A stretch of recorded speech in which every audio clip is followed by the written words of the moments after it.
En esta nueva entrega del curso de histología vamos a revisar las generalidades de las células gliales y veremos específicamente los astrocitos. Como ya hemos hablado en videos anteriores, sabemos que la base del sistema nervioso son las neuronas, pero aparece un número de células que se llaman gliocitos o células gliales. Esa palabra glía significa pegamento. La relación que existe entre neuronas, que son 1000 millones de neuronas, se debería multiplicar por 10 cuando hablamos de glía.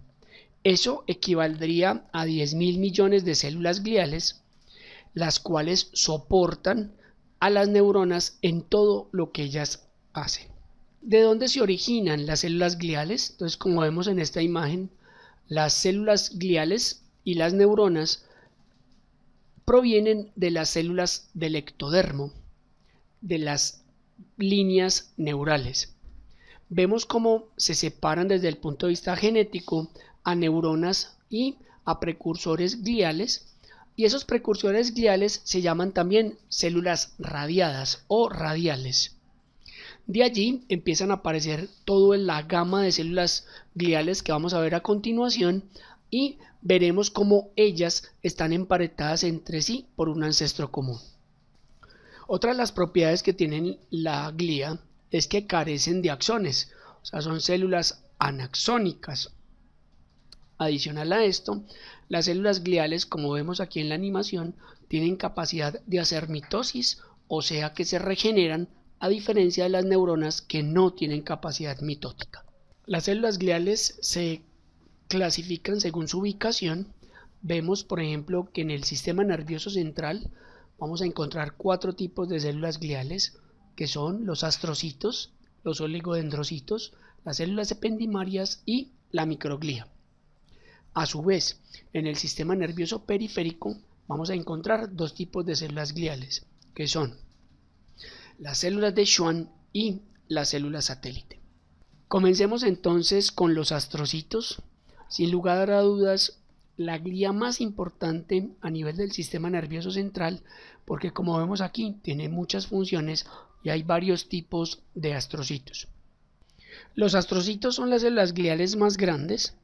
Estos forman una red dentro del sistema nervioso central y se comunican con las neuronas para sustentar y modular muchas de sus actividades.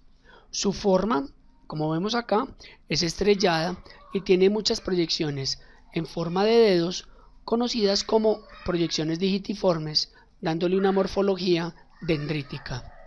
Los astrocitos, por tener múltiples proyecciones, van a tener interacciones muy intensas con todas las células del sistema nervioso central. Vamos a encontrar entonces que hay 2 prolongaciones importantes dentro del astrocito que nos permitirá su clasificación. La primera proyección que vamos a analizar es esta que estamos viendo acá, que envuelve a los vasos sanguíneos, que se denomina pie vascular. También se le llama pie chupador. Dicha proyección es una proyección del astrocito que envuelve a los capilares, los cuales su función es dejar pasar los nutrientes a través del astrocito y que el astrocito decida qué componentes de la sangre son útiles para el tejido nervioso. Para esto, los astrocitos en sus proyecciones vasculares o en sus pies vasculares tienen proteínas como son las acuaporinas, los transportadores tipo GLUT y canales específicos iónicos, lo cual le permite entregarle al tejido nervioso los componentes esenciales, primordiales para su función. Adicional a esto, los astrocitos tienen proyecciones hacia quienes, como vemos en esta imagen, hacia las células ependimarias para poderles entregar componentes para la formación del líquido cefalorraquídeo, tema que veremos en videos más adelante. También van a tener proyecciones de pie vascular que se proyectan para estar en íntimo contacto con la membrana basal de una capa que se llama la capa pia madre, que es una capa que envuelve el sistema nervioso, hace parte de las meninges, y esa proyección que está en íntimo contacto con la pia madre se denomina la membrana limitante glial o la barrera glía limitante, lo que llamamos la glía limitans. es una barrera que nos protege a nivel del sistema nervioso central. Adicional a esto, tenemos esos pies vasculares que están envolviendo ese vaso sanguíneo que nos van a dar origen a otra barrera que se llama la barrera hematoglial. Eso significa que es una barrera a nivel de los vasos sanguíneos que están en el sistema nervioso que, como su nombre lo indica, hemato es que interviene en la transferencia de nutrientes de la sangre hacia el sistema nervioso, formando una barrera glial hemática que solo permite el paso de ciertos componentes definidos por sí mismo por el astrocito. La otra proyección importante para el astrocito es lo que llamamos el pie perineural. Este pie perineural tiene afinidad por varias regiones. Vamos a empezar por esta primera región, que es la región sináptica, y por ende, en la actualidad se habla de una sinapsis tripartita, constituida por tres componentes. 1. La membrana presináptica, 2. La membrana postsináptica y 3. El proceso astrocítico o el pie perineural. En este lugar, el astrocito toma decisiones muy importantes en pos de los procesos sinápticos químicos, como son, primero, el astrocito recicla los neurotransmisores. Vemos como en esta imagen el neurotransmisor producido por la neurona a nivel presináptico que actúa a nivel postsináptico, el excedente recaptado por el astrocito y ese neurotransmisor es reprocesado y devuelto a la membrana o a la neurona presináptica. Entonces la primera acción que él hace es reciclar neurotransmisores. La segunda acción que hace el astrocito es un proceso que se denomina una sinapsis fluidificada. Significa que la interacción entre la membrana presináptica y la membrana postsináptica es estimulada aumentando el número de receptores por una molécula de señalización liberada por el astrocito. Entonces el astrocito ve que la interacción entre las dos neuronas es buena y manda una señal que aumenta la expresión de receptores en la membrana postsináptica, generando un estímulo aún mayor y una mayor avidez de la membrana presináptica por los neurotransmisores. El tercer mecanismo es un bloqueo por molécula astrocítica. Entonces, como vemos aquí, el astrocito libera una molécula bloqueadora que realmente lo que hace es que bloquea el neurotransmisor o también puede bloquear el receptor, generando una menor acción del neurotransmisor a nivel de la membrana postsináptica. Eso regula o frena un poco la sinapsis. El último mecanismo es un bloqueo por separación astrocítica y como vemos en la imagen, el pie perineural se suelta de la sinapsis tripartita, generando a su vez un bloqueo del receptor postsináptico. Eso es lo que hace que la señal se dé de menor acción y la interacción de las dos neuronas sea bloqueada y disminuida desde el punto de vista de actividad. Además de tocar la región sináptica, los pies perineurales también pueden tener proyecciones sobre la vaina de mielina, como vemos en esta imagen, y ese pie perineural interactuará con el oligodendrocito, detectando ese aislante eléctrico que es la mielina.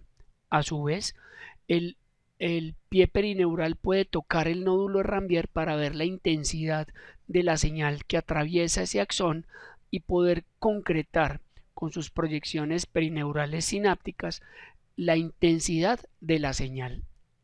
Ya con estos criterios claros, entonces vamos a determinar que hay dos tipos de astrocitos: el astrocito fibroso y el astrocito protoplasmático. Cada uno de ellos tiene unas características específicas y unas funciones definidas a nivel del encéfalo. Entonces el astrocito fibroso tiene prolongaciones largas, delgadas y lisas. Es muy común en la sustancia blanca del encéfalo y la médula y su principal responsabilidad es la nutrición de las neuronas. Por ende, tienen unos pies terminales o pies vasculares bastante intensos, como vemos en esta imagen, que recubren en su totalidad los vasos sanguíneos del sistema nervioso. Ahora, los astrocitos protoplasmáticos tienen prolongaciones cortas, gruesas y ramificadas, como vemos en esta imagen. Son muy comunes en la sustancia gris, no son exclusivos de ellas, pero hay alta cantidad en la sustancia gris y son responsables del aislamiento y la reparación de lesiones en la corteza cerebral a nivel encefálico. Adicional a esto, pues si un astrocito protoplasmático está en sustancia blanca, ellos, como vemos en esta imagen, sus proyecciones perineurales tienen alta actividad sobre los oligodendrocitos, promoviendo la formación de vaina de mielina. Por eso tienen una responsabilidad de inducir el aislamiento eléctrico en la sustancia blanca. Bien, para terminar entonces voy a explicar las funciones detalladas del astrocito. Entonces vamos a empezar que el astrocito es una fuente de células madre neuronales, o sea que son precursores de las otras células gliales, son células pluripotentes que pueden reemplazar a cualquier célula glial en el sistema nervioso central. La otra, una de las funciones más importantes que tienen los astrocitos, es que modulan las actividades neuronales porque generan un amortiguador de potasio, ya que regulan las concentraciones del ion potasio en el espacio extracelular del encéfalo. Entonces coordinan el potasio, también coordinan el agua y coordinan los neurotransmisores con el único fin de mantener un equilibrio para las neuronas y un equilibrio ideal. La otra, secretan factores neurotróficos, eso significa que mantienen todo el tiempo pendientes de que la sinapsis esté, que si no se necesita se desconecte, formar e inducir a la formación de neuritas, o sea, inducir a la formación de axones o de dendritas si es necesario, espinas dendríticas y demás. Ayudan a formar la barrera hematoencefálica, lo sabemos porque hemos hablado un poco de esa proyección glial del astrocito conocida como pie vascular, pero también esa unión de ese pie con la pía madre para formar la barrera hematoencefálica. Y por último, brindan sustratos para la producción energética, pues lo sabemos por los pies vasculares o pies terminales que están extrayendo los nutrientes necesarios para que las neuronas produzcan energía. A su vez, hay una condición que quiero contarles y es que los astrocitos entre ellos se hablan mucho por modulaciones desde el punto de vista de ATP. Ellos utilizan el ATP como neurotransmisor interglial y los astrocitos toman decisiones con el único fin de plastinar las neuronas y promover conexiones específicas entre ciertos tipos de regiones. Por eso el astrocito tiene tantas proyecciones. Vemos como esos pies perineurales detectan tanto la señal como la interacción neuronal. Con esto hemos terminado entonces esta primera entrega de los videos de las células gliales. Espero les haya servido para entender la importancia de estas células y sobre todo el gran aporte que tiene el astrocito a nivel del sistema nervioso central.